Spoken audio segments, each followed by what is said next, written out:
The Double was a fun ride pretty much the whole way through. I had a really great time. This was a costume drama that was full of melodrama, and there's a lot of cliffhangers. And I've cataloged a lot of my thoughts in my part 1 and part 2 about this Chinese drama.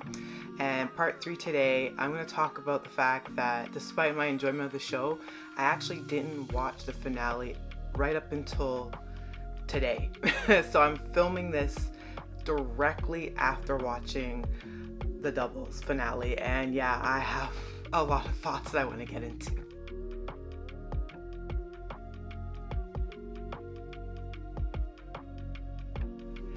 Hi, I'm Monique. I am the host of Off by Purple Heart podcast, where I talk to you about K-dramas, C-dramas, BTS, and whatever else I want.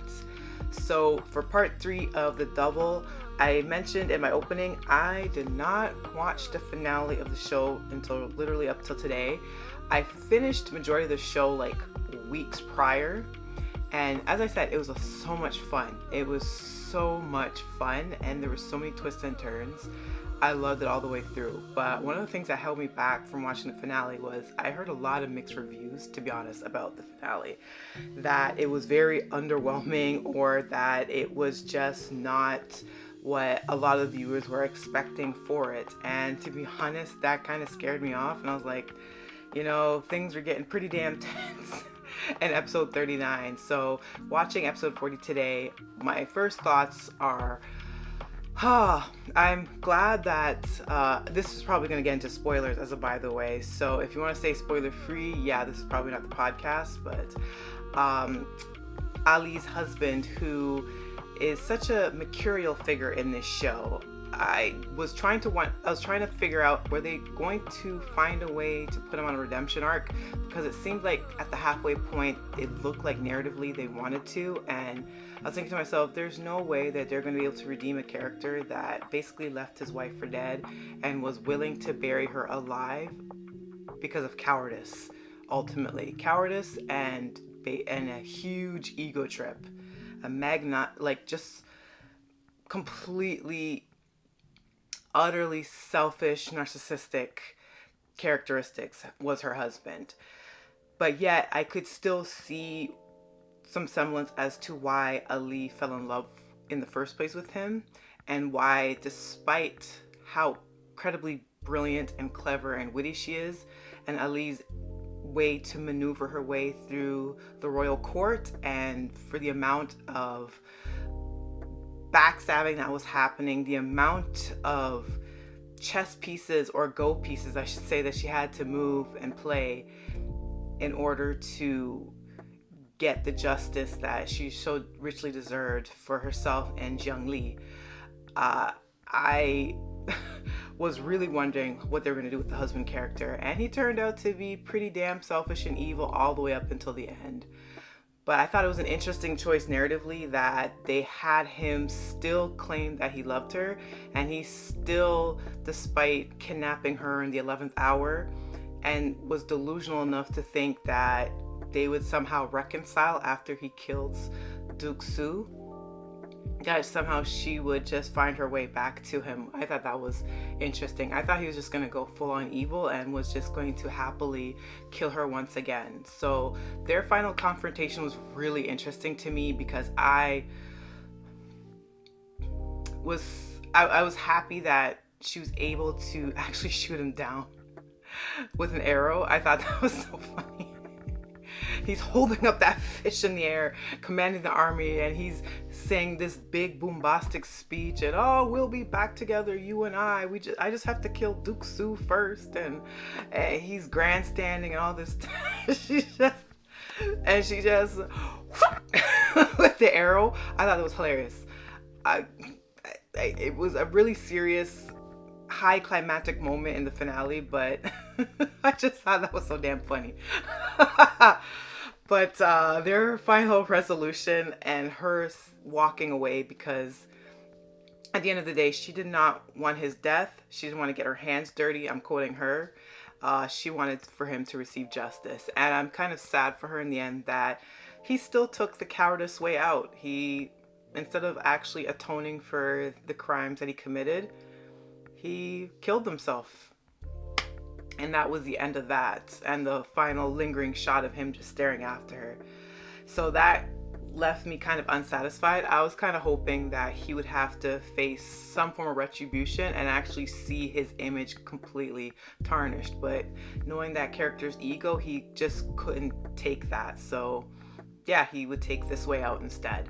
So that left me a little unsatisfied, but I will give the actor so much credit because his portrayal throughout was pathetic and bone-chilling, and he went just full maniacal crazy towards the end. And then you would see him kind of soften towards Fang Fei as well. But ultimately, it's just the narcissism that just took him out, you know. And I just find that he probably had the hardest portrayal out of the main principal cast. It's a pretty difficult role to pull off really well, and I think the actor did phenomenally well. I will say the finale definitely leaves a lot to be desired as far as the romantic resolution of Duke Su and Ali. And watching the finale, I was like, damn, that's what they're leaving us as. Like, we did get to see them get married. We did get to see them kiss, which was lovely. Both actors are beautiful, and I really enjoyed their banter throughout the entirety of the series. And I love how adult their banter was. It was very playful, it was very mischievous, and there was no, I don't know how to word this, but there's no level of coyness where it's like, you know, you're dealing with really young, immature characters. It wasn't that. They were both very adult. Ali was very adult. She's been married. She's been through this life. She's a highly educated woman, very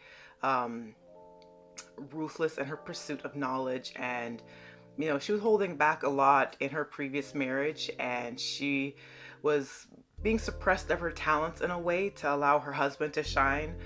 And she really met her match thoroughly with Duke Su, and I just love their banter so much. I keep thinking about the episode, like I think it was 20 or 21, where she's like twirling in the rain with him, and they're just incandescent with joy, and the camera just circling around, and the music and the scoring of the scene was just really gorgeous as well. Which is another thing I actually really enjoyed about the series is the OST. The original OST for the show is really, really beautiful and really haunting, and it leaves the right resonant notes after like high climactic scenes.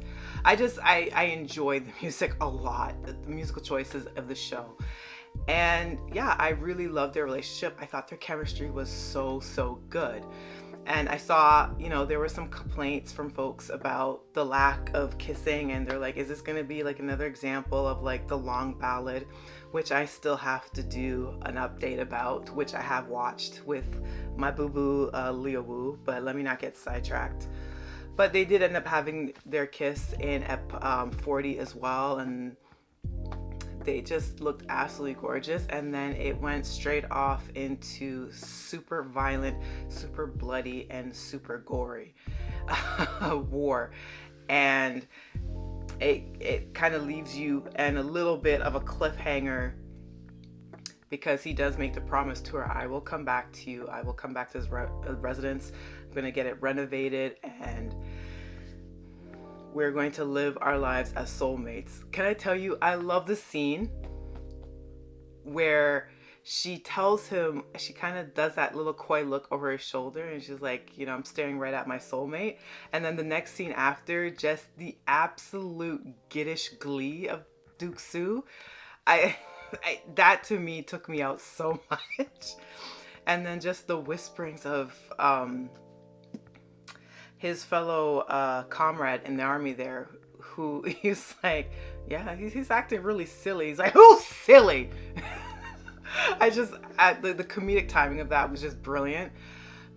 But I was just so, I just loved their relationship it's so much, and I just want more. I just wanted more physical intimacy between them, and just to get them to celebrate their love a little bit more. Now, before anyone mentions this on the YouTube side of things, I do know that there is a special episode for this show. So technically, episode 40 is the finale, but there is a special episode as well, which I'm sure will act as an epilogue for the entirety of the series, and probably I will get my wish in having a little bit more lovey-dovey with the couple there. So I look forward to watching that. And I believe that will make it a little more satisfying for me. But yeah, as episode 40, as the official, finale, it does kind of leave you wanting a little bit more, to be honest. It just ends on a really bloody note, and it's almost kind of ambiguous to the end, even though we do see Duke-Soo on his white horse and he is charging towards Ali, and she just kind of has that look in the camera, and you don't know for sure if this is actually them getting to meet once again, or if this is a fantasy of hers because she is longing and yearning for him. And man, oh man, I do like a good yearn. I do love a yearning when I know that the actors have just this really excitable type chemistry and they can just portray the huge passion. I enjoyed their chemistry all the way through. I think they're a really, really great match. And definitely the actor that plays Duke-Soo, like I read the descriptions of just the mannerisms and the physicality of the character that he's playing in the book form, and just right down to like how the author describes Duke-Soo's smirk and his half smiles and kind of the looks in his eyes and the way he would walk and come into scenes and the flamboyantness of his fighting style when he was using his fan, and just the billowing of his uniform, like just everything about the actors, like just pitch perfect. I don't even have to read the book to know that he was the perfect fit to play this character. And all respect to the actress as well. I think she did a great job as the dual role of Ali and Zhengli, and I believed her political machinations in the court every step of the way. Like I was rooting her on, I was fully invested in her journey, and I was hoping beyond all else that she would find this justice. I was a little unsatisfied, as I said, with the resolution with the husband, to be honest. About his mother and sister, I don't know how they end up going forward. Maybe that will be addressed in the special episode, the epilogue, But I was happy to see that she was able to clear the name of Zhengli, and that her father in the end does learn the truth about her identity and what actually happened to his daughter. And even though the father was panic stricken and he was just full of grief that he literally just dropped once the news was finally confirmed, even though he knew, and narratively it was shown that he guessed much earlier of Ali's true identity, but to actually have the confirmation of it and his wanting to know whether she had gone through any suffering, and Ali paid him such a huge kindness by saying me and Tong were by her side and she passed away very peacefully.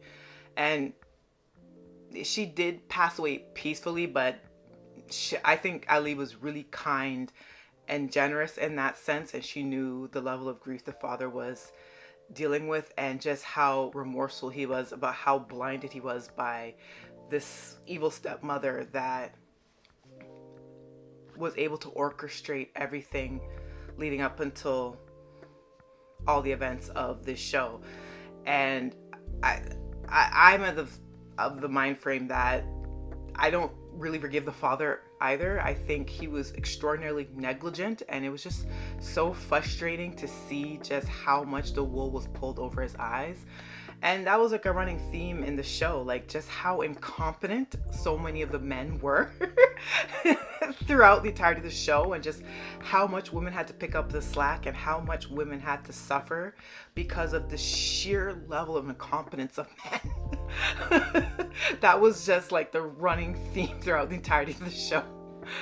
But yeah, I don't know how satisfying I felt for that, because I'm like, your daughter still, even though she did have Ali and Tong at her side, and she just only asked that her name be cleared because she never did anything wrong.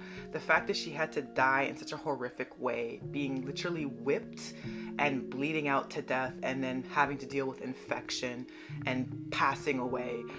What a gruesome death to have after having spending all your informative years locked away in a convent that's essentially a cult and being brutalized to pay penance for a crime you never once committed, and never having your real family members, your father even so much as once coming to see how you are, and just dying like that. It's just so wholly unsatisfying that the stepmother that engineered all of this, even though she went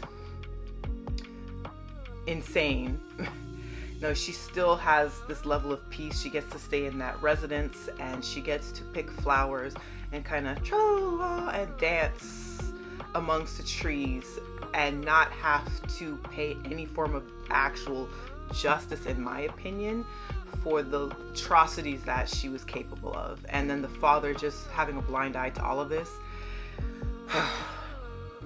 But both actors played it so well that you still felt a level of sorrow of just the missed opportunities and the grief.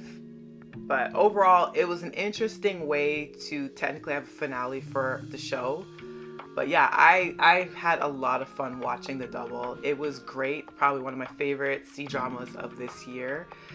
I just had a good time, and it encouraged me to kind of step outside of my comfort zone as far as my viewing experience and go more into more historical and costume dramas of the sort, because I tend to stay more on the modern side of things, not even just with C-dramas but K-dramas as well, and other forms of media that I consume. So it was a great time, and yes, after this podcast episode, I am most certainly going to go and watch the special episode and see how they tie everything up nicely, and maybe I'll get a few more kissy, you know what I mean?